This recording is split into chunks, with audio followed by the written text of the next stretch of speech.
No problem. Thank you for all your contributions, Sanem Hocam. And now we can continue with our second session, which is on migration cooperation. And here also we will follow the order in our poster. So our first speaker will be Professor Iris Goldner-Lang. I thank her a lot for being with us today. She is the holder of the UNESCO Chair on Free Movement of People, Migration and Intercultural Dialogue at the University of Zagreb, and also a member of Odysseus Network, which is a network, academic network for legal studies on immigration and asylum in Europe. And her paper title is The Impacts of the New Migration Pact on Asylum Seekers. So Professor, the floor is yours, and thank you a lot for being with us. Thank you. Let me just first put my PowerPoint on. Just a sec. Okay. Can you see it? Yeah? Okay. Yes.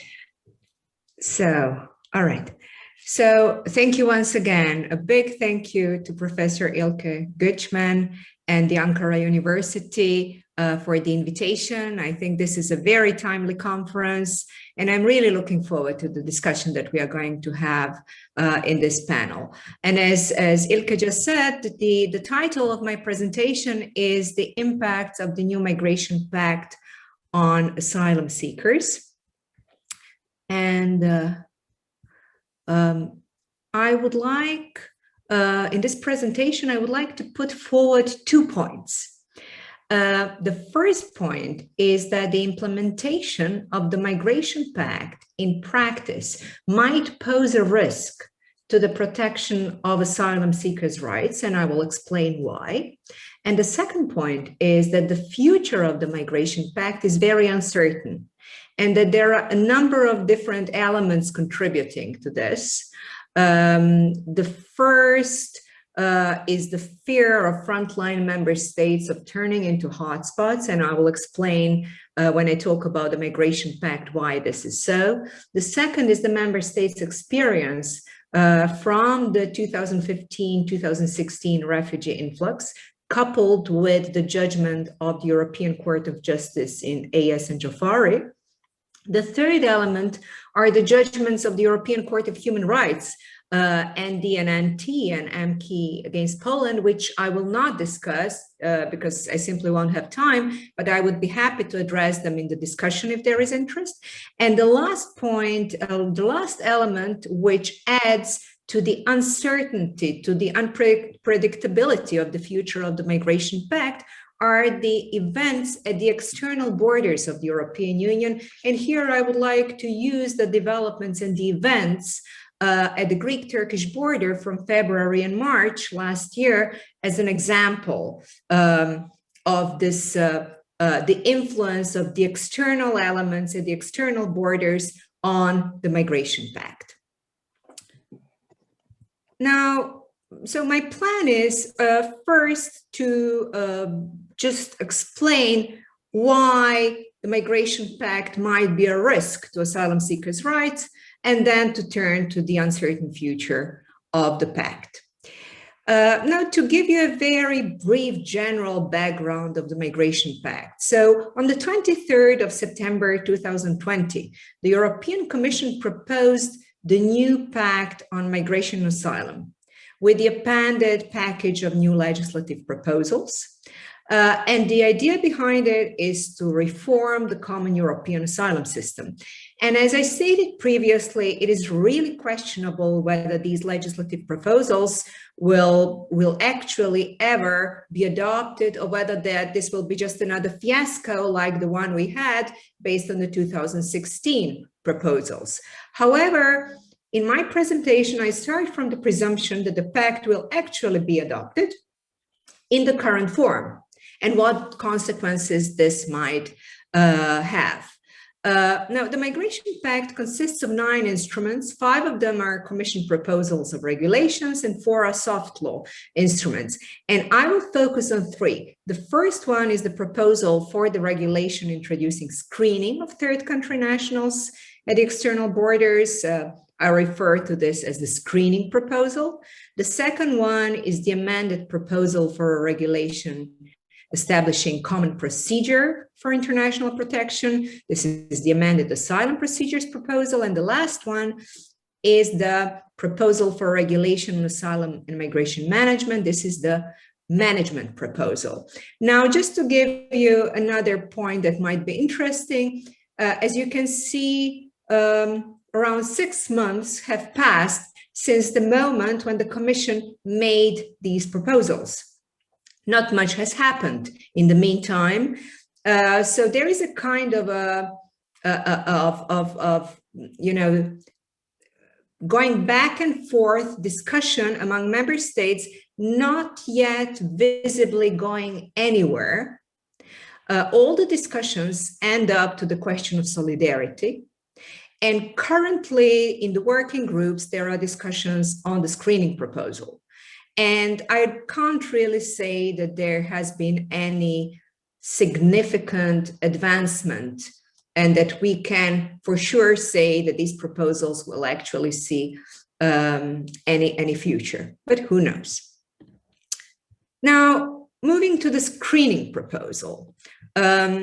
So the aim of the screening proposal, or the aim of the screening, is to strengthen the control of persons entering the Schengen area and to refer them to the appropriate procedure. So during the screening, third country nationals are not allowed to enter the territory of the member states. So only the third country nationals who meet the entry conditions based on the Schengen Borders Code actually enter the territory, meaning that they have the identity documents, visas, and so on. Otherwise, they are automatically referred to screening. So screening basically applies to all third country nationals who have crossed the external border in an unauthorized manner, who have applied for international protection during border checks without fulfilling the entry conditions, and who disembark after search and rescue operations. And screening should take place within a very short time period. Sorry, I need to sneeze, but it really, so I'm producing strange noises. So screening should happen within 5 days, a very short period, and it consists of a number of different elements, a number of different activities, which I've listed here: health and vulnerability check, identity check, registration of biometric data, security checks, and the filling out of the debriefing form. Now, it is not surprising that most of these elements, or most of these activities, are actually not new. The only really new element, in the sense that it hasn't yet been stipulated by EU law, is the health check. However, due to the COVID-19 pandemic, the health check has in practice already been taking place, but if the screening proposal gets adopted, it will become part of EU law also in the pandemic-free times. And there is something called the debriefing document, which is important because it channels the procedure that follows after the screening. So it actually channels the person either to the asylum procedure, the regular asylum procedure, to the border procedure, or to the return procedure. So obviously, the logic behind the screening proposal is to ensure a speedy and streamlined channeling of third country nationals to the right procedure. Now, let me move to, why has it just a sec? For some reason, it's not really. Wait. No, sorry. I'm trying to move to the next slide, but it's kind of blocked. Let me try something. Okay. All right. Now it will go like this. Yeah. Now, what about the next step? The next step is the border procedure. So unlike the screening procedure, which is really not a novelty, the border procedure is a novelty. So it's stipulated by the amended Asylum Procedure Directive, and it's a novel pre-entry procedure where asylum applications are assessed without authorizing the applicant's entry into the member state's territory, and it's supposed to be done within 12 weeks, which is a very short time frame. And in case of a negative decision at the border procedure, the person is automatically turned into a return procedure.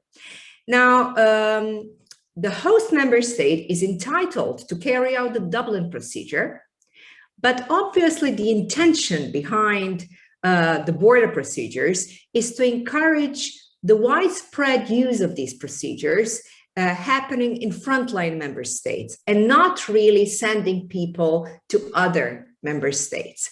And national authorities in these states are free to choose whether, in most cases, they will send a person to the border procedure after screening or to the regular asylum procedure. But I would say that in most cases, member states will be keen to do the border procedure as much as possible, because that would mean that they will keep the asylum applicants at the external borders instead of allowing them to enter deeper into the national territory. There are 3 instances where border procedures are compulsory, and I've listed them here. So if the asylum applicant has presented false documents, if the asylum seeker is considered a threat to national security or public order, or if he or she is of a nationality of a third country with a refugee recognition rate below 20%. So what are the challenges of these procedures, the screening procedure and the border procedure? So 5 days for screening procedure, 12 weeks for the border procedure. These are very short time limits. And I think that these short time limits and the fact that both the screening and the border procedures will take place at the external borders pose considerable risks, both in terms of the protection of asylum applicants' rights and the feasibility of the whole procedure, especially if you have a huge number of arrivals happening at the same time. So even though the amended Asylum Procedures proposal provides a very nice framework aimed at ensuring that the applicant's fundamental rights are protected and that they have an effective remedy. So everything is fine if you look at the black letter law.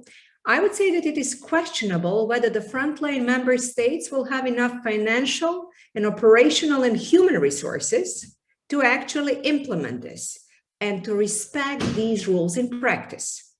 So the fact that border procedures will, and also the screening procedures will take place at the external borders, and that the applicants will actually be precluded the entry into the member states' territories has actually 2 consequences. The first one is that in most cases, I believe that member states will resort to detention, which is a huge risk for fundamental rights. And the second is that this can all result in the clogging up of the system. And on top of this, based on the management proposal, solidarity contributions, meaning the ways in which other member states will help to ease the pressure of the frontline member states, will be of no help, as simply the solidarity tools will not be applied for persons undergoing border procedures. So solidarity contributions, which will consist, among other things, of relocations of asylum seekers and asylees, will not apply to persons who are within the framework of the border procedures.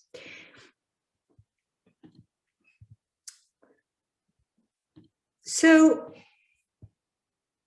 this is my last point. So all this, I think, really does not only put into jeopardy the asylum seekers' rights in case the Migration Pact actually gets adopted, but it actually puts an enormous pressure on frontline member states.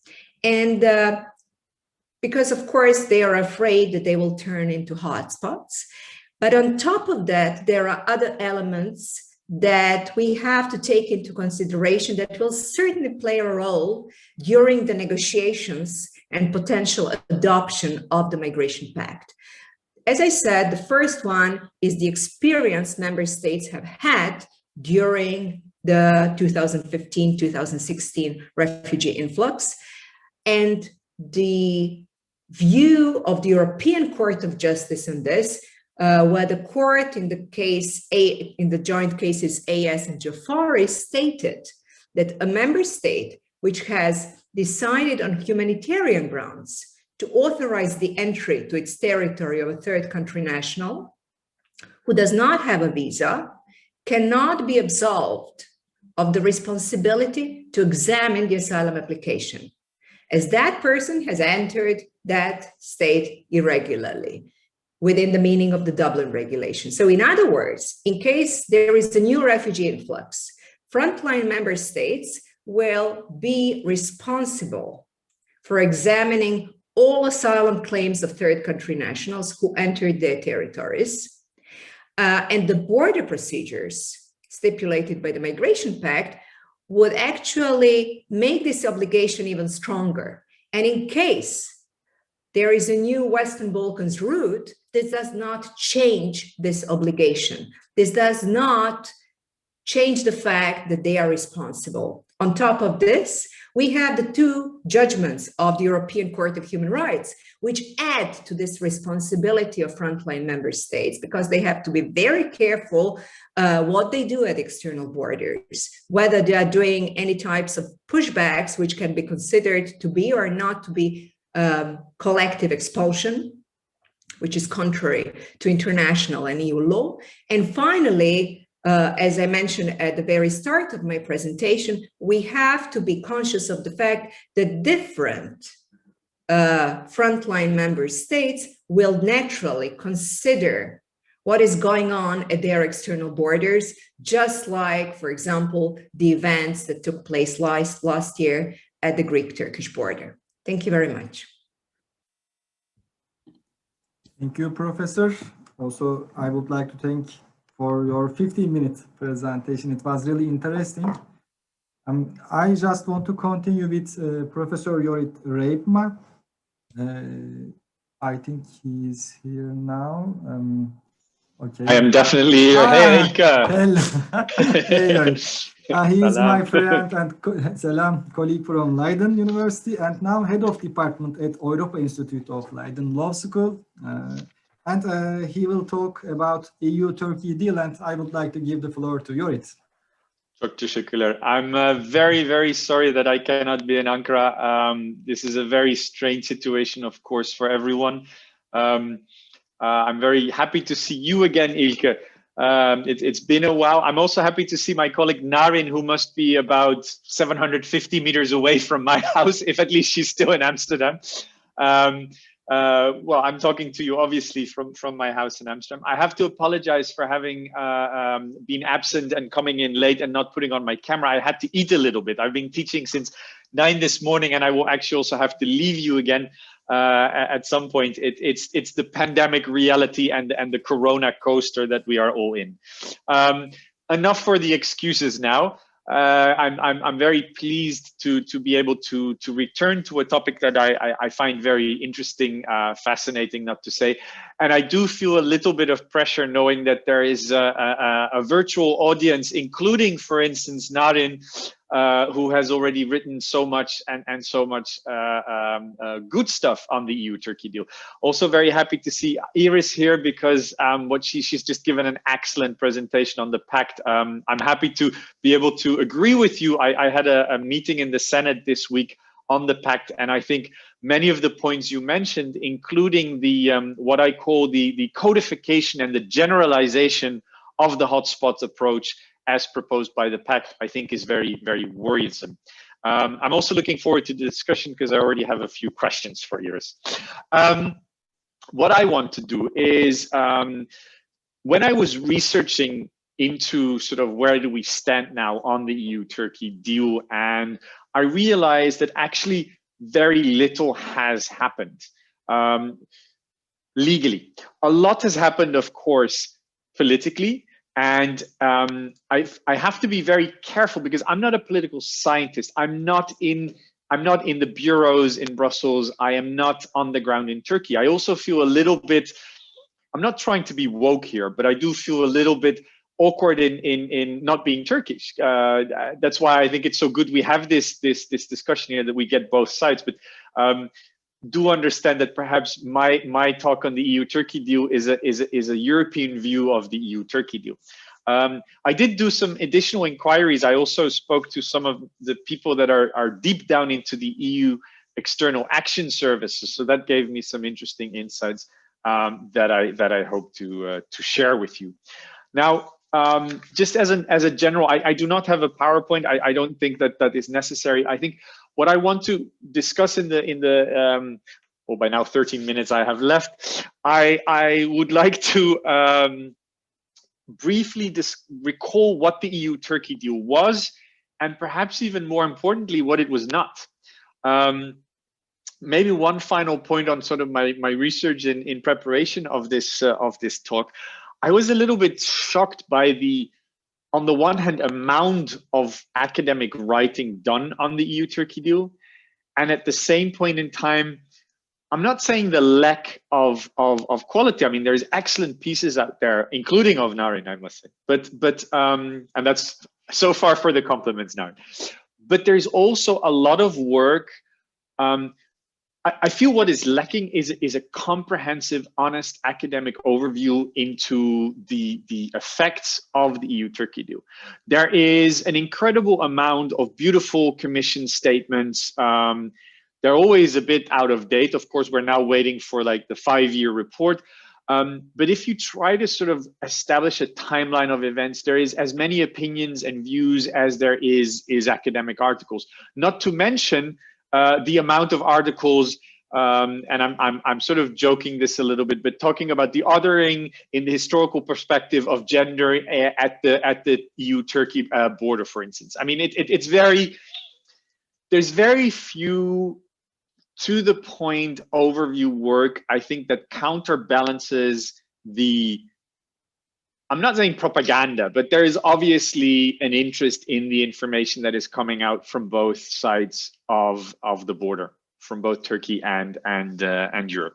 Anyway, let me first sort of briefly recall what the EU-Turkey deal was. I mean, most of you will know what. I just want to briefly challenge is, first of all, its classification as a gentleman's agreement. Because everyone says this was not, or everyone says it is being decided, so to say, by the European Court of Justice, this was not an international agreement. And I think, and this is also being convincingly argued, I think, by people like Thomas Spijkerboer and Maarten den Heijer, that this agreement carries all the characteristics of an international agreement. There was definitely a will to be binding, or at least there was definitely obligations. If you read the policy documents, back and forth, it's about you're not sticking to your obligations. So there was obviously some element of wanting to be bound. This was also, according to the court, of course, I'm talking in the case where before the Court of First Instance and then the European Court of Justice. This was also, according to the Court of Justice, they said, well, if this were to be an international agreement in the first place, which we're not really saying anything about, then in any case, it is not a deal between the EU and Turkey. It is between the member states and Turkey. And I think, to be quite frankly, that is dishonest. Everything points to an agreement between the EU and Turkey. What I was surprised by the court's judgment. Also, from the point of view of EU law, it would have been very easy to dismiss the application by simply saying, I've just been teaching on this morning, so it kind of confirmed me again in my thoughts, the standing requirements. They could have simply said the individuals in this case did not have standing. So they basically wanted to make this statement. They wanted to prevent maybe privileged applicants, the European Parliament, from making this statement. But I think it's a dangerous development. There's very good political reasons, which we see across the board, the informalization of external relations in the field of migration and asylum. Think about the common understanding with the common way forward with Afghanistan. Look at all the sort of informal relations with third countries. Fine, but I think that it is dangerous for the constitutional structure of the European Union. I think that this was, as I said, an international agreement, and that it was not concluded according to the rules that were laid down in the treaty. Now, politically, I also think, if I want to say what was not what it was also not, is it was also not a game changer. I think a much more important element, and there I'm sort of going out of the law a little bit, it was the closure of the Balkan route, the closure of this Turkish-Syrian border, and at a later stage, the deterrent effect of the conditions on the Greek Isles that really were I think can be considered the reason that that numbers went down. Good. The overall political context is, of course, very interesting, because what we see here is almost a reversal of accession conditionality. All of a sudden, Europe was no longer the party that set demands, it was the requesting party. And it's interesting how in the EU-Turkey statement, a whole number of issues were included, which fortunately much more knowledgeable people will be speaking about: the customs union, visa, and the reboot of the accession. Obviously, also those that agreed, the member states in the European Union institutions obviously could not foresee what happened afterwards, which was, of course, the coup, the human rights situation, and the Cyprus-Greek relations, especially the waters around Cyprus. I will not go into that. That's something for a different discussion. Now, of course, what it was also not was a durable solution. I think that is a very important point to realize. The EU-Turkey deal is not a durable solution. How did it work legally? By basically, under the Procedures Directive, labeling Turkey as a safe third country by Greece, and then declaring inadmissible all requests put forward on the Greek islands. I always explain this to my students by saying, you may be a refugee, but you're at the wrong window. Your counter is back in Turkey. Now, I think that what this EU-Turkey statement has shown is the huge difficulty that there is on the European side. It is not a durable solution on either side, because there have been very few improvements in the Greek asylum system and on the Greek islands. And on the other side, we have seen that within a span of days, which we're talking about the situation a year ago that Iris already referred to, within a question of days, we were back in the crisis mood. And we had commissioners flying and the Borrell flying to Turkey, etc.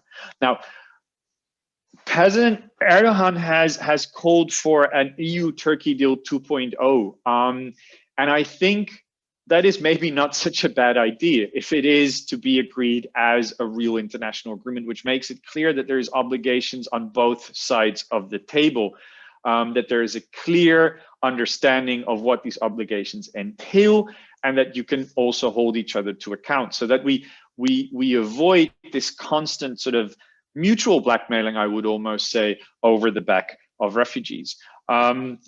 Very interesting read is the 2020 enlargement report. The short references in the Pact on continued and sustained EU funding for Turkey, and also the report on the refugee facility and the disbursement of the infamous 6 billion. But what I think would be specifically important here is that if we are indeed thinking about an EU-Turkey deal 2.0, as I said, for instance, there's no reference to financial support made in the MFF. It's one thing to say we will support Turkey. It's another thing to actually make funds available there. What I do think is positive in the Pact is that there's less sort of focus on an externalization of the asylum procedure itself. Nonetheless, it does open the door to a continuation of the EU-Turkey deal. It'd be also interesting to hear Iris's view on the screening procedure, the precise effects for the application of the Dublin rules, which screening obviously takes place before Dublin kicks in. Because that was obviously in the 2016 proposal, where you could see what I called sort of an internalization of the EU-Turkey deal, where before even deciding which member state would be responsible for an asylum application, you would look at whether there was a, say, third country. And I think, but I'm not entirely sure if I understood this correctly, this is also part of the screening procedure. Now, the last bit, of course, so what I think that the situation last year clearly showed that this is not a durable solution, that without firm commitments on both sides, clear legal obligations, it will remain sort of a possibility to mutually blackmail each other. I think on the EU side, it is important that we start holding Greece to account, whether it is in relation to pushbacks or whether this is in relation to simply not taking any asylum applications into consideration anymore, invoking Article 72 of the treaty, which was also, for a lawyer, just an incorrect course of action. It was an incorrect legal basis. So overall, politically, yes, politically, the EU-Turkey deal was very important, but it hasn't proved to be the durable solution. If we want to continue this arrangement, so to say, Europe will probably need to put its money where its mouth is. Turkey needs to become and I'm not calling it an unreliable partner, but the European Union then also needs to be sure that there isn't this constant threat of opening the floodgates. And I think I'll leave it at that. Thank you very much. Thank you, Jorrit, very much. This is a highly debated topic from time to time in Turkey also, EU-Turkey deal. So now, but I want to continue with our third panelists. Assistant Professor Neva Övünç ÖZTÜRK, my friend and colleague from Ankara University Law Faculty. And she will talk about Turkey's opening of its gates to Europe and its consequences, which I believe is also about where Iris left. So the floor is yours, Neva. Thank you very much, my good friend, İlke.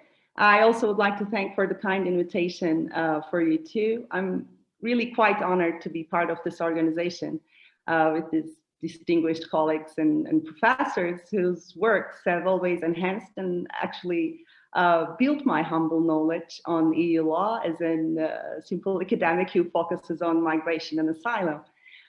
In my presentation, I will actually focus on the consequences of the border incidents happened in early 2020 between Greek and Turkish borders, basically on two main categories. Well, the first category will be the consequences of these incidents on the consistency of relevant aspects of the human rights law, especially of the European Convention on Human Rights and the case law of European Court of Human Rights.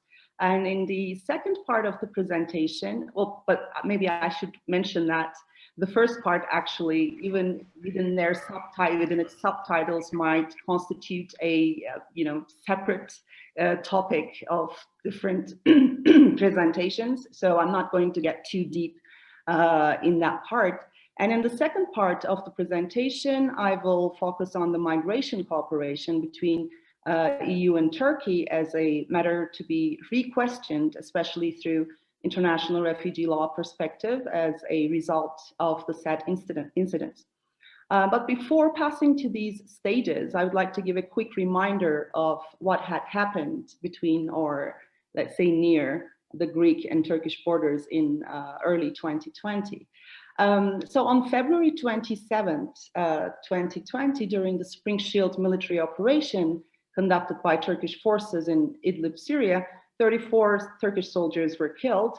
And actually this incident and the attacks around the area at that time triggered the fear of a new mass influx towards the Turkish borders from that region.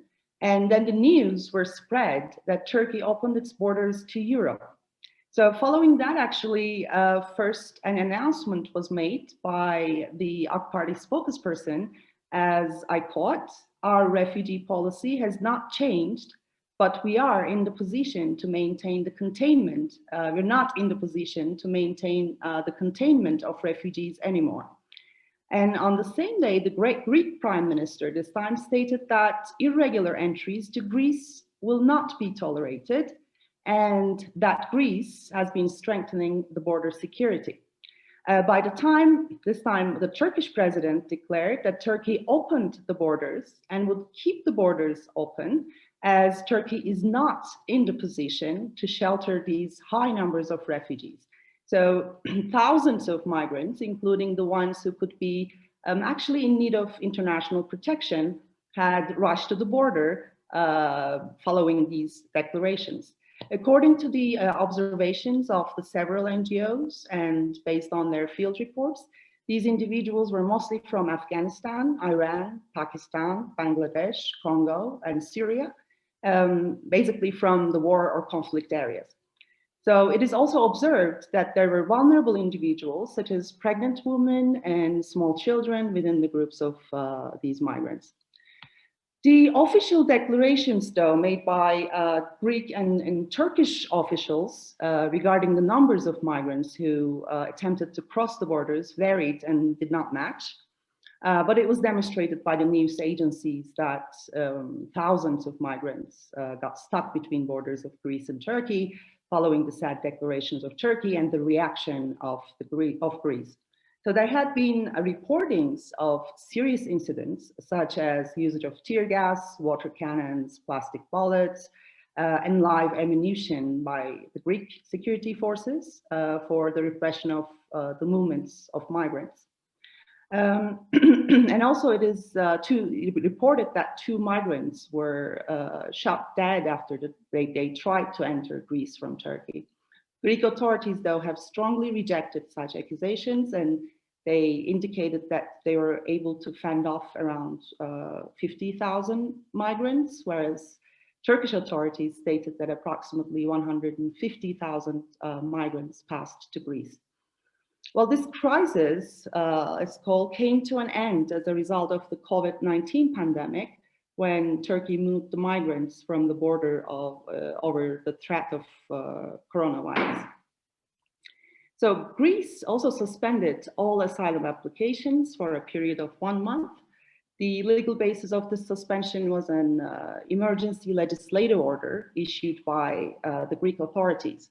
The said order was then expired on the 7th of April, and the press office of the Ministry of Migration and Asylum issued a statement indicating that all asylum seekers who arrived during the suspension period could go through the asylum procedure.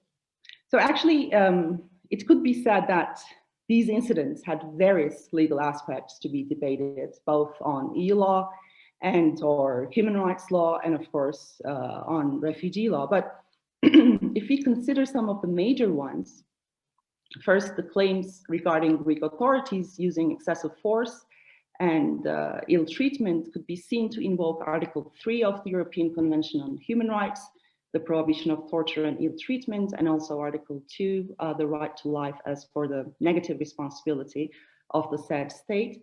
Another debatable issue might be based on Greek authorities' actions related to the pushbacks, both on the land and on the sea, and especially considering the case law of European Court of Human Rights, for instance, in the cases of RIJPMA and others versus Italy, NT versus Spain.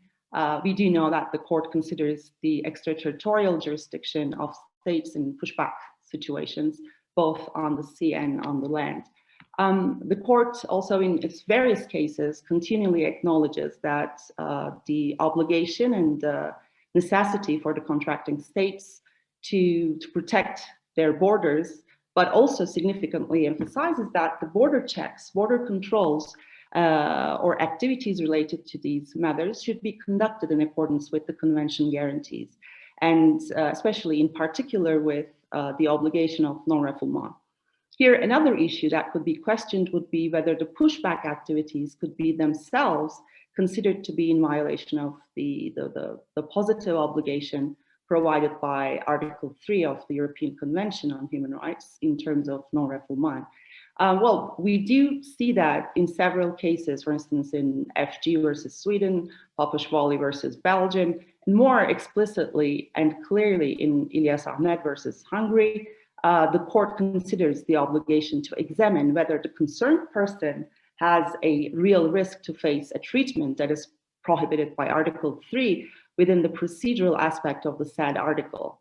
Therefore, pushbacks or rejection at the border without any examination of a risk of torture or ill treatment or chain refoulement, even though there is no real risk actually in that country, might lead to the violation of Article 3 within its procedural aspect. It should also be added that the lack of examination of international protection claims of the asylum seekers might also lead to a violation of right of effective remedies secured under Article 13 of the Human Rights Convention when it is taken together with Articles 2 and 3 of the Convention. Well, similar concerns might arise in regard to EU law, especially on the inconsistencies with Article 78, paragraph 1 of the TFEU, the Treaty on the Functioning of the EU, which ensures the compliance with the principle of non-refoulement and 1951 Convention on the Status of Refugees, or Article 18 of the Charter of Fundamental Rights of the EU, which regulates the right to asylum, together with the relevant provisions of the Schengen Borders Code, which stipulates member states to comply with their obligations regarding non-refoulement principle and international protection. Well, this applies to Greece's decision to suspend taken asylum applications for almost 1 month as well. For the suspension of taking the applications, it is considered that Greece relies on Article 78, paragraph 3 of the TFEU, which provides for the Council to adopt provisional measures in case of an emergency due to a sudden flaw. But apart from the procedural stipulations, if it is invoked, it can be argued that the said emergency provisions must also comply with the EU law. And especially considering the fact that Article 3 in the European Convention on Human Rights, which would have its reflection in the EU law as well, is an absolute right and it's non-derogable right. But denial of assessment of applications might also be seen to be in violation of international refugee law, of course, and human rights law, mostly to be inconsistent with the right to seek asylum provided under Article 14 of the Universal Declaration of Human Rights, which is also accepted as an international customary norm, and non-refoulement principle provided under Article 33 of the 1951 Convention on the Status of Refugees. Well, these issues were mostly on the Greek side, but several debatable points can be raised against Turkey as well. Turkey's opening of its gates in the first place could be subject to a debate on the basis that whether this action could be seen as a wrongful act of a state which gives harm to another state. But this might lead to a quite comprehensive international public law argument. So therefore, I would just raise the question and not get too deep in it.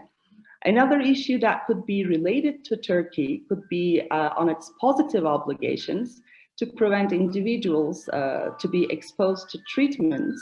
Oops, sorry, I think an alarm went off. Sorry. Okay, so when we take a look at the issue, an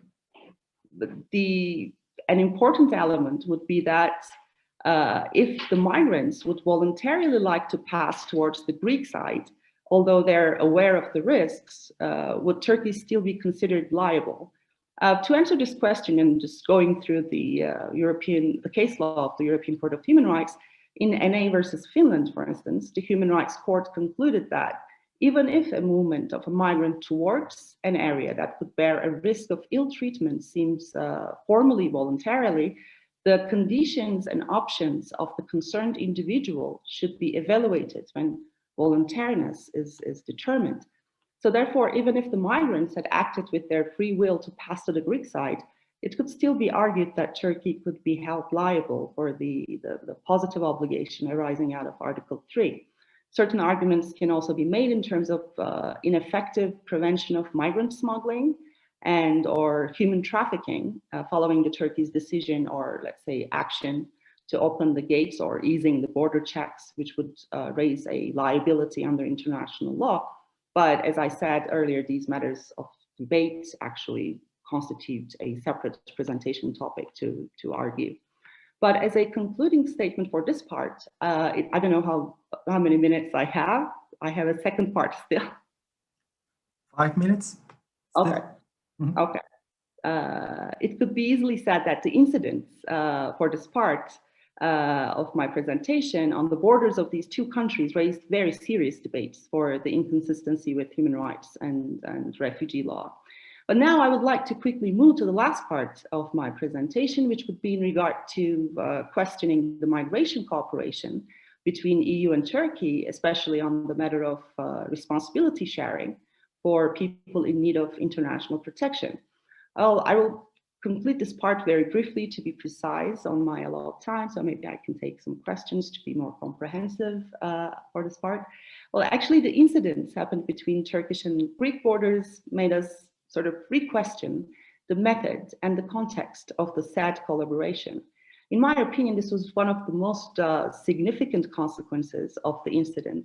The reason for such questioning is based on a simple fact and a simple question. If Turkey provides effective protection to asylum seekers as presupposed by the EU-Turkey statement, also mentioned by Professor RIJPMA, I don't know if I pronounced it correctly, why would be mass rush towards Greek borders when the gates are opened, or let's say the border checks are eased? Could it just be considered as an attempt of secondary migratory movements, which would be considered more of an economic nature? Or was it because the overwhelming number of approximately 4 million asylum seekers in Turkey naturally hinders the access to effective protection and durable solutions for these individuals in Turkey? Now, looking at the collaboration between EU and Turkey, looks like if the second answer is taken to the question I just asked, the collaboration between EU and Turkey is not focused on the effective protection and or access to durable solutions, both of which could be considered essential elements of an ideal international protection regime derived from international refugee law and human rights law. Collaboration rather is consisted of two main aspects: financial responsibility sharing on the EU side, and in return, containment of asylum seekers and prevention of irregular movements on the Turkish side. The main tool for this collaboration so far was, as we saw, that it was the EU-Turkey statement, which could be regarded as an informal tool of externalization in the area of migration used by the EU, although I totally agree with the insights on considering that, that the statement isn't actually an international agreement, but the way that it was concluded was apparently shifted from the classical way of formalizing an international agreement. Therefore, it could be regarded an informal tool which lacks legal safeguards and open to be used, or maybe could be manipulated for political benefits easily, especially following the decision of the European Court's decision for the non-involvement of EU within the statement. Therefore, shortly, the context of the collaboration, in my opinion, seems like it's neither serves for the effective capacity building in Turkey, nor for the sharing of the physical responsibility to enable the asylum seekers to have access to an effective protection. Well, one might argue that the collaboration provides certain financial assistance to the facility for the refugees in Turkey, shortly FRIT, which could also be utilized for the capacity building and enhancement. However, given that the numbers of irregular migrants and asylum seekers together create an overwhelming effect on the Turkey's migration and asylum system, the collaboration's objective to provide containment of the asylum seekers does not help the building or enhancement of the capacity for protection. On the contrary, the lack of an effective resettlement scheme hinders the necessary progress. Moreover, the collaboration stipulates a rapid and synchronized performance for capacity building or enhancement and for meeting the conditions provided in the, for instance, EU-Turkey statement in terms of readmission, containment, and prevention at the same time. The urge then to rapidly implement the conditions of this collaboration results in the financial support provided by the FRID to be allocated in an unbalanced structure. Furthermore, one of the major challenges of Turkey's administrative capacity, because we know that Turkish asylum system is a quite new and inexperienced asylum system, which was built only in 2014 with the enforcement of the Turkey's first directly related law in terms of migration and international protection. The Turkey's administrative capacity lacks the human resources as well. However, the financial support provided by the collaboration naturally does not provide a solution to this matter either. It should also be mentioned that the lack of physical responsibility sharing also naturally results in lack of integration policies in Turkey and legal safeguards on this matter as well. But as I do not have further time, I will pass that issue and may point to the Turkish asylum system if any questions arise.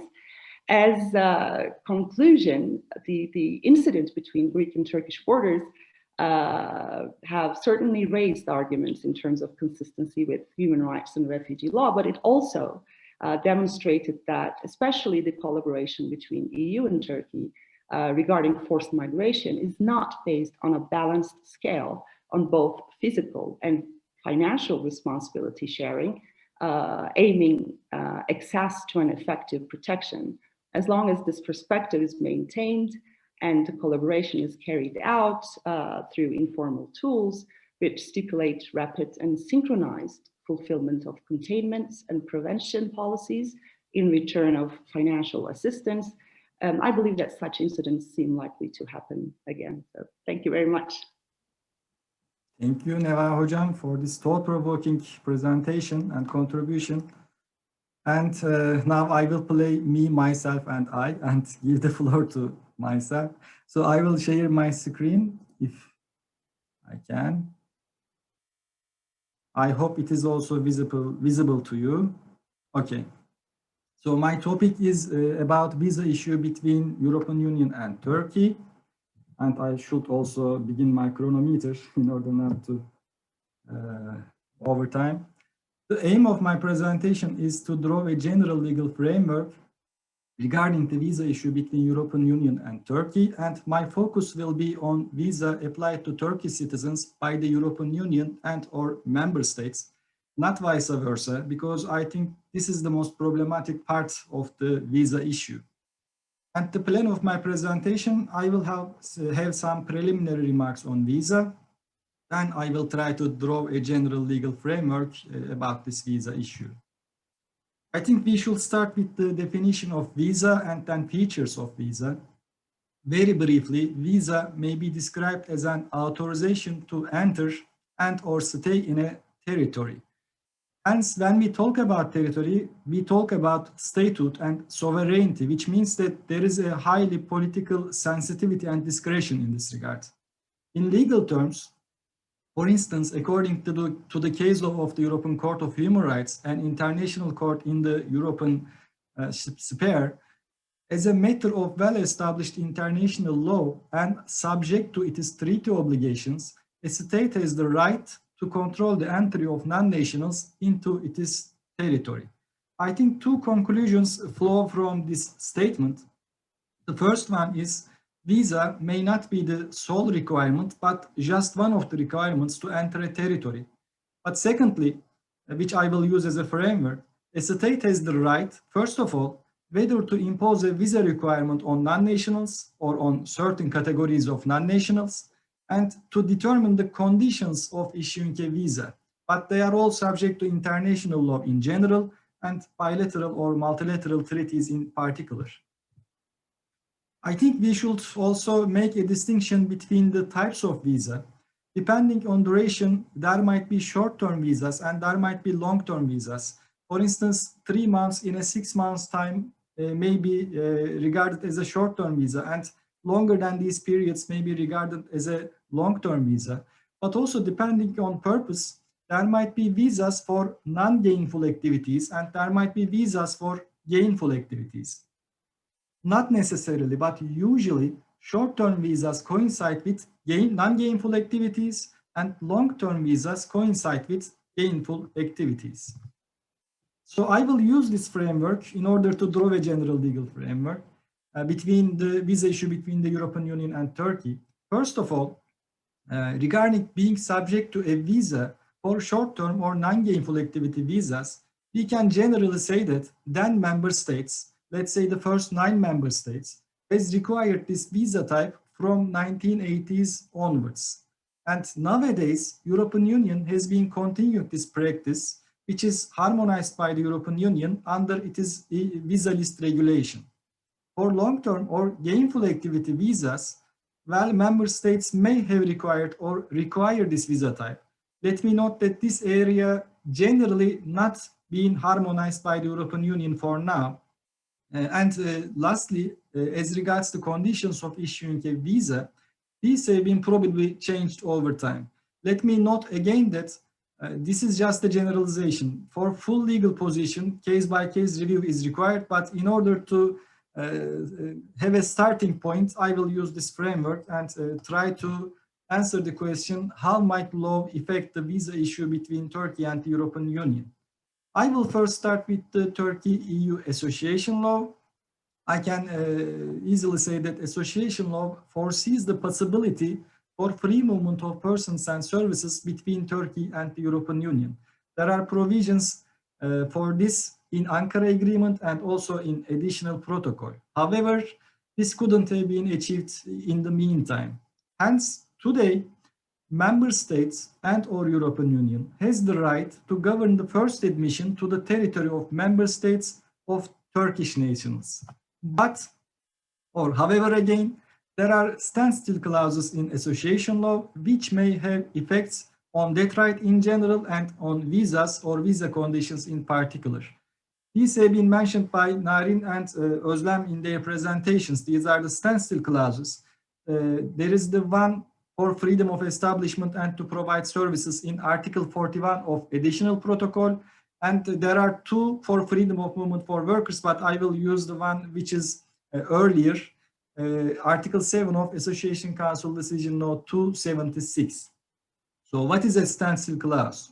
Very briefly again, standstill clauses prohibit the introduction of new restrictions on the above mentioned freedoms.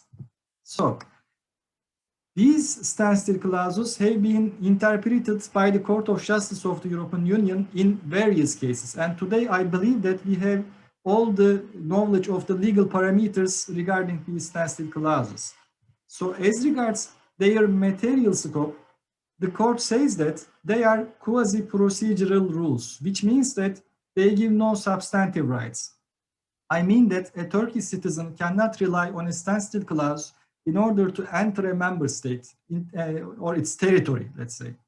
But what standstill clauses cover is substantive and or procedural conditions governing the first admission to the territory of member states of Turkish nationals, which means that they cover visa in itself and or conditions of issuing a visa.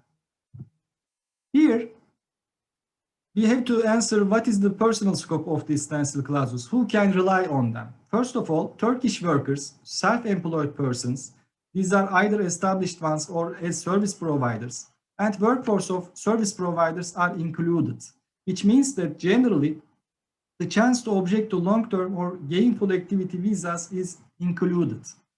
However, in a judgment, Demirkan judgment in 2013, the Court of Justice of the European Union said that service recipients are excluded from the personal scope of these clauses, which means that, for instance, tourists are excluded, which means that generally the chance to object to short-term or non-gainful activity visas, which have been applied by the then member states, let's say first 9 member states, from 1980s onwards is excluded in this regard.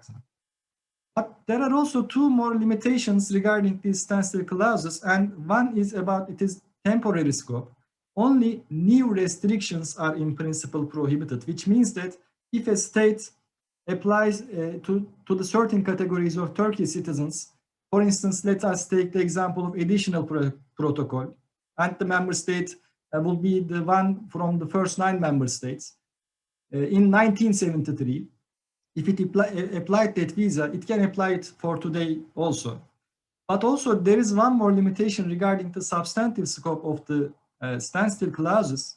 Here, only unjustified new restrictions are prohibited, which means that a new restriction can be justified by a legitimate aim, provided that the principle of proportionality is also observed. This leaves us a very limited effect of the standstill clauses on the visa issue. Maybe coincidence, maybe not, I don't know, but in 2013, shortly after the Demirkan judgment, under which the court said that service recipients are not included in the personal scope of the standstill clauses, in 16 December 2013, Turkey and the European Union, on the one hand, signed a readmission agreement between themselves, and on the other hand, started a visa liberalization dialogue. What was the original plan? Turkey would fulfill 72 benchmarks in roadmap towards a visa-free regime with Turkey, which includes full implementation of the readmission agreement, which includes the obligation to readmit third country nationals and stateless persons. Very briefly, let me say that if a person transits through the territory of a party to another one, there begins the readmission obligation. This was going to happen in 1 October 2017. At the same date, European Union would lift Schengen visa requirement for Turkish citizens. This means for short-term or non-gainful activity visas, that will be lifted. Well, as Jorrit told about the EU-Turkey deal, which was dated 18 March 2016, and also there was another summit before in 2015 between European Union and Turkey. At those summits, both the readmission obligation and the visa-free regime's dates were brought forward. And according to these statements, what was going to be done in order for the Turkish citizens, the Schengen visa to be lifted, there should be an amendment to the visa list regulation. This is subject to ordinary legislative procedure, which means that Commission would propose and European Parliament and Council to decide. On 4th May 2016, we see a Commission proposal for this amendment to happen, but also Commission noted that there have been certain roadmap benchmarks to be fulfilled, and since then, we see almost no further progress in this regard, in visa liberalization dialogue. So, legally speaking, what I would like to highlight is two legal possibilities. The first legal possibility is one of bilateral. I think for the sake of legal certainty, there might be an Turkey-EU visa facilitation agreement, which means facilitating issuing of a visa, both substantively and procedurally, or there might be an Turkey-EU visa waiver agreement, which means that visa is lifted for Turkish citizens. And this might be for holders of ordinary passports or holders of diplomatic service or official passports. Of course, for both of them is possible. However, this is just a legal statement, and I don't know the political feasibility of making such an agreement between the parties about the visa issue. Also, I would like to highlight another recent amendment in the visa code of the European Union. It was entered into force last year, 2020. According to this amendment, European Union may facilitate visa conditions for the third countries cooperating sufficiently on the readmission of irregular migrants, and also European Union may tighten visa conditions for the third countries which cooperate insufficiently on the readmission of irregular migrants. And this is a rule which may be also applicable in relation to Turkey in future. So to conclude, for short-term or non-gainful activity visas, this is subject to visa liberalization dialogue and it is still ongoing. But for the sake of legal certainty, let me put the political feasibility away. visa facilitation and or waiver agreements might be concluded between the parties. For the long-term or gainful activity visas, this is subject to Turkey-EU association law, and there are standstill clauses there, although they have limited effect, and although case-by-case analysis is required, we may use it, but they have, I think, a little practical effect. But also under the modernization of customs union, also we talked about this in our first session, and we see that it's about the rational, it's about what parties really demand between each other regarding these negotiations, especially if this includes deepening in the free movement of persons and services, then visa issue may be covered in the negotiations of modernization of customs union. So here I will stop and let me stop sharing my screen. And now, okay,